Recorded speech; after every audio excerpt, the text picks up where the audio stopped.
네, 오늘의 주제는 우리 아이의 진로 고민 해결을 위해 이 학습 성향 파악하기입니다. 부모님들, 이 자녀들이 앞으로 어떤 진로로 가야 할지 정하셨나요? 꿈이 없다, 혹은 하고 싶은 게 뭔지 잘 모르겠다고 말하는 아이들이 생각보다 많습니다. 심지어 고3이 되었는데도 아직 지원할 학과조차 정하지 못하는 경우가 많다고 하는데요. 우리 자녀의 진로를 어떻게 찾고 방향을 잡아서 준비하면 좋을지 말씀 나눠보겠습니다.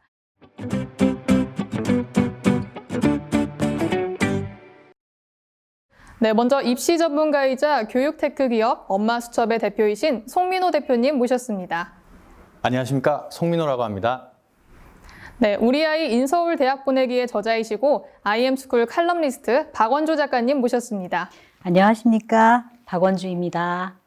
네, 대표님, 아직 진로를 찾지 못한 청소년들이 많이 있는데요. 이 진로를 찾는 방법은 어떤 게 있을까요? 보통 이제 학부모님들께서 심리 검사를 많이 활용하십니다. 그래서 이제 MBTI나 그다음 이제 STS 학습 성향 같은 것들이 있는데요. 4가지 정도로 이제 기준을 분류해 볼 수 있습니다. 네. 그래서 첫 번째 같은 경우는 학생들이 추상적인 걸 좋아합니다. 그러다 보니까 이제 눈에 보이지 않는 것, 네. 그다음 뭐 사후의 세계, 종교적인 것, 이런 것들을 이해하기 쉬워하는 학생들이 있고요. 네. 그다음 두 번째 같은 경우는 구체적인 걸 좋아하는 학생들인데요. 이제 실험이나 관찰 이런 걸 좋아합니다. 네. 그래서 듣고 막 이제 글로 쓰고 이렇습니다. 네. 그러면 세 번째, 네 번째 유형은 어떤 게 있을까요? 이건 이제 주변의 영향을 받느냐, 받지 않느냐인데요. 주변의 영향을 좀 많이 받는 친구들은 부모님의 직업에 따라서 자신의 직업도 결정된다고 생각합니다. 근데 또 무소의 뿔처럼 혼자 가는 애들이 있습니다. 엄마, 아빠 말 안 듣고요. 그냥 저는 이걸 하고 싶습니다. 이렇게 해서 꾸준히 가는 친구들이 있죠. 네. 그래서 이렇게 해서 이제 4가지 정도로 나눠볼 수 있습니다. 네. 네, 그럼 작가님께서는 이런 학습 성향 분류 방식에 대해서 어떻게 생각하시나요? 아주 간단하고 아주 명료한 그런 분류 방식이라고 생각합니다. 그리고 특히 이제 처음으로 이 진로를 탐색해 보는 그런 학생들이나 아니면 학부모님들한테 좀 뭔가 좀 막막한데 이거는 좀 간단한 편이면서 명료하기 때문에 아주 도움이 되지 않는가 생각해요. 근데 이제 한 가지 조심할 점이 하나 있어요. 이제 그게 뭐냐면, 한 아이한테도 여러 가지 측면이 있잖아요. 네, 그러다 보니까, 여기서는 뭐, 추상적인 거 좋아하는 아이, 구체적인 걸 좋아하는 아이, 이런 식으로 분류했는데, 실질적으로 아이 한 명한테도 어떤 활동을 할 때는 막 추상적인 걸 좋아하다가, 뭔가 또 다른 활동으로 갔을 때는 좀 구체적인 것을 선호할 수도 있는 거더라고요. 그리고 특히 이제 청소년들은 보니까 하루에도 수시로 아이들이 성향이 바뀌는 애들이 있어요. 네, 그렇죠. 네. 그리고 지난번에는 의사가 될래 그러다가 또 며칠 있다가는 아니야, 나는 사업가가 될래 이러면서 아이들의 어떤 성향이나 꿈 같은 것이 이렇게 자주 바뀌기 때문에 이게 딱 일률적으로 이 애는 구체적인 걸 좋아하는 애야. 아니면 이거는 우리 아이는 아무래도 추상적인 걸 좋아하는 애야라고 딱 분리하기는 쉽지 않지 않겠느냐라는 것이 좀 참고해야 될 문제고, 그렇지만 그래도 전체적인 흐름 속에서 우리 아이가 봤을 때 주로 추상적인 걸 좋아하는 아이야. 아니면 구체적인 걸 좋아하는 아이야. 라고 이렇게 생각하시면 어떨까 하는 생각이 듭니다. 네, 대표님, 그러면 이 아이의 성향을 파악한 후에는 어떻게 하면 좋을까요? 예를 한번 들어보겠습니다.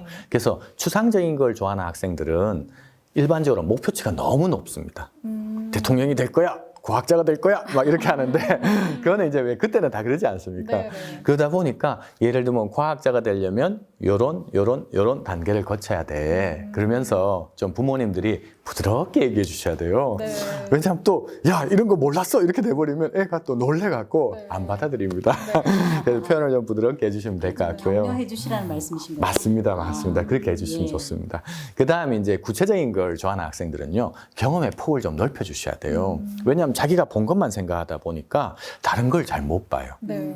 그래서 진로 캠프나 아니면 잡센터도 요즘에 지자체마다 많이 있으니까요. 거기서 이제 막 이렇게 가서 같이 어머님과 아니면 아버님과 좀 얘기도 좀 나누면서 또 부모님이 자기가 겪은 얘기도 좀 해주시면 좋을 것 같아요. 그렇게 하면서 이제 자연스럽게 다양한 시각을 갖게 한다면 오히려 자녀분들이 균형 잡힌 어떤 이 직업관을 가질 수 있지 않나 그런 생각이 듭니다. 네. 네, 그러면 이 자녀의 학습 성향을 파악해서 진로를 탐색해야 된다는 말씀이시네요. 네, 맞습니다. 네. 그러면 작가님, 혹시 작가님의 자녀는 어떤 성향을 가졌고 또 어떻게 진로를 탐색했는지 궁금합니다. 네, 저희 아이는요, 좀 구체적인 것을 선호하는 아이였던 것 같아요. 뭐든지 직접 만져보고 만들어보고 해보고 그런 데서 재미를 붙이고 그런 데서 좀 관심을 가지는 아이였습니다.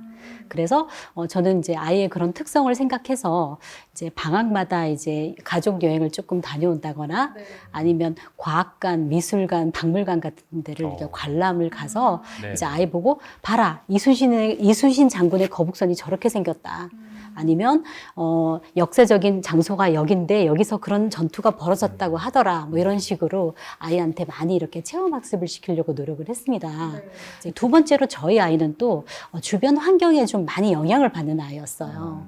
아까도 대표님께서 말씀하셨는데 이렇게 주변의 영향을 받지 않은 아이와 잘 받는 아이가 있다고 했는데 저희 아이는 좀 주변에 좀 휘둘린다고 할까요? 좀 그런 아이였어요. 그래서 학교 분위기 아니면 친구 집단의 어떤 분위기가 어떠냐에 따라 가지고 아이가 좀 많이 이렇게 이제 영향을 받아서 뭐 학교에서 좀 공부를 열심히 하는 분위기다. 그러면 저희 아이도 열심히 해야 되나 보다 하고 좀 따라가는 입장이고 또 친구들이 좀 이렇게 막 놀고 이런 분위기면 놀아도 되는 분위기인가 보다. 좀 이렇게 너무 주변에 아이가 좀 휘둘리는 듯한 느낌을 받았습니다. 그래서 아이의 이런 특성 때문에 저는 진학 문제를 생각할 때, 이제 좀 그래도 면학 분위기가 좋은 고등학교를 보내야 되겠다라는 그런 결심을 하게 됐어요. 그리고 실제로 아이의 이런 특성을 제가 최대한 고려해서 고등학교 선택도 그렇게 했거든요. 네, 이렇게 그 아이의 성향에 맞춰서 체험 학습을 한다거나 그런 진로를 탐색했고 또 뿐만 아니라 아이의 이제 진학 문제까지 그렇게 같이 이렇게 연결해서 갔던 것 같습니다. 네, 작가님, 이 자녀의 교육에 올인하셨다고 얘기를 들었는데요.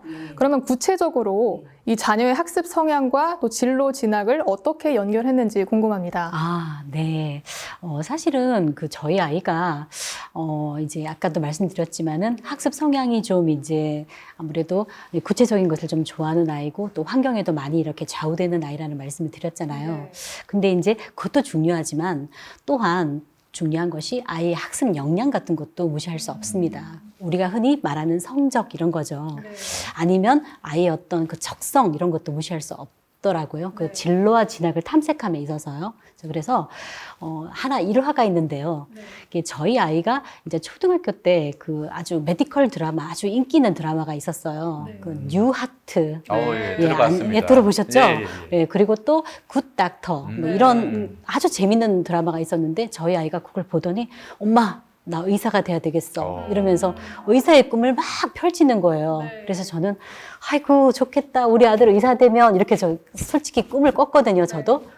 근데 이제 아이가 서서히 이제 중3 되고 고1 되면서 생각해 보니까 아이가 이제 엄마 의사 되려면 공부도 되게 잘해야 된다면서 막 이러면서 아이가 이렇게 생각하는 거예요. 그러면서 공부를 아주 완벽하게 이렇게 해야 되는데 이제 자기가 이제 그만큼 안 된다는 걸 조금 생각하게 되는 거예요. 아이도 알잖아요. 주변 알죠. 분위기에서 뭐 수능 몇 개 안 틀려야지 뭐 의대 간다더라 아니면 뭐 내신 성적을 거의 퍼펙트하게 받아야지 간다더라 이런 걸 아이가 알고 있잖아요.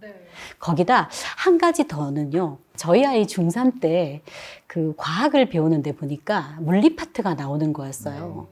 그 물리 파트의 그 제목이 뭔지 기억이 잘 안 나지만 아마 힘과 운동 에너지, 그랬던 것 같은데요. 그럼 우리 생각할 때 힘과 운동 에너지면 좀 이렇게 원리나 아니면 그런 쪽으로 접근을 해줘야 될 것 같잖아요. 논리적인 접근이 필요한데 저희 아이가 그걸 기말고사 때 시험을 치는데 막 그걸 암기하려고 드는, 이렇게 물리를 암기로 해결하려고 하는 모습을 제가 딱 보면서 아, 우리 아이는 이과적인 성향이 좀 약하겠다. 뭔가 좀 문과적인 성향이 강한 아이가 아닌가라는 걸 제가 좀 알게 되겠더라고요. 딱 그때 저는 알았습니다. 그리고 아이 본인도 나는 과학이 좀 약한가 봐 하는 걸 자기도 그때 정도에 알게 되더라고요.